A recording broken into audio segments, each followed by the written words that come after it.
Hey guys, hey, it's Paul here. I'm walking my dogs right behind me, and I'm just going for a little bit of a walk here. Why don't you join me on this walk? Hey, I just wanted to reach out with you, share with you a thought that I think is impactful. So Roger Bannister in 1954, he broke the 4-minute mile. Now that's pretty significant. You think, well, gosh, people break it all the time. He was the first to officially have done it, 1954. So that was quite a number of years ago, and only 1,400 people have broken the 4-minute mile since. That's not a lot of people, and no woman has broken the 4-minute mile to date. Now you think about it, the 4-minute mile, that was thought to be an impossibility at one time. And think about it, right? So if you're driving down the road and you're going 60 miles an hour, and how long does it take for you to do a mile in your car at 60 miles an hour? Well, it takes 1 minute. So you think Roger Bannister, wow, okay, wait a minute. He did it. It took him, basically he's 4 times slower than a 60-mile-an-hour car. So that means he was going 15 miles an hour on average to break that 4-minute mile. That's pretty significant. And you think about, I just did a little 2-mile ride, and that took me 11 minutes on my bicycle to do 2 miles. I didn't even break the 4-minute mile on a bicycle. The point here is there are limitations that we have that are self-imposed. And for years, it was the 4-minute mile. Roger Bannister realized, wait a minute, I can do this. It seems impossible. A car goes 60 miles an hour, I can do it in a minute. Human to run 15 miles an hour seems impossible, but you know what? It can be done.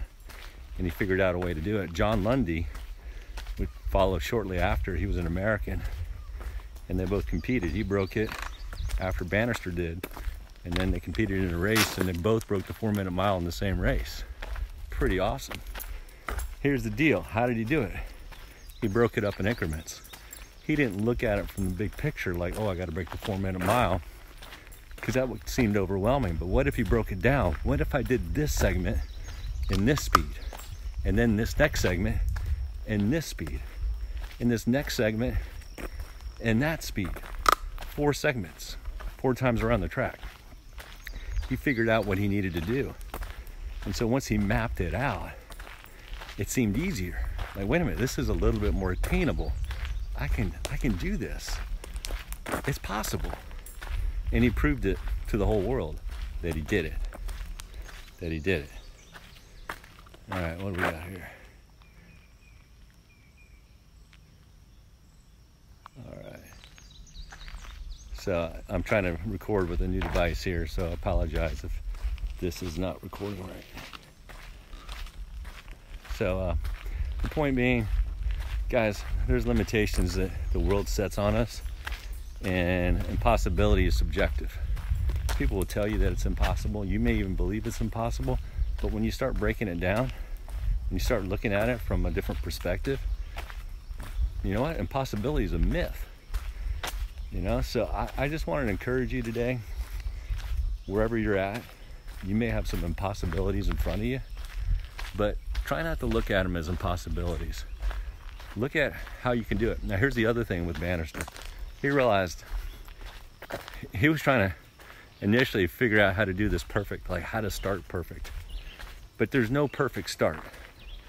What you need is a perfect finish. The start can be as ugly as possible. The point is, you got to start. The worst start is no start at all. So trying to make sure you got it right to start, you may never get there. And the key is, for him, he realized, I needed to reserve enough energy, this is Bannister, to be able to finish this thing. So what I do in one segment, I've got to do in the second, I got to do the third, I got to do the fourth. And he knew what times he needed to hit.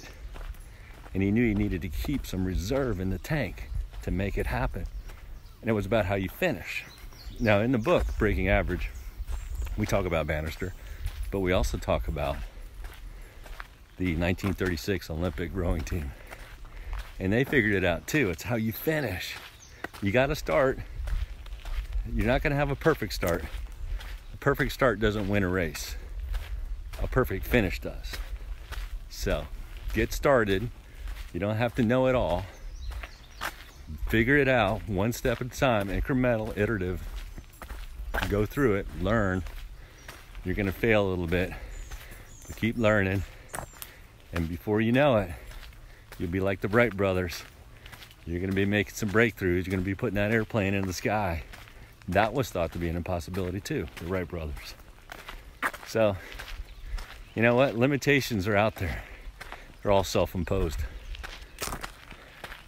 Most things that seem impossible are truly possible. And as I say, imagine, create, explore, discover. Just go after it, guys. Thanks. Bye.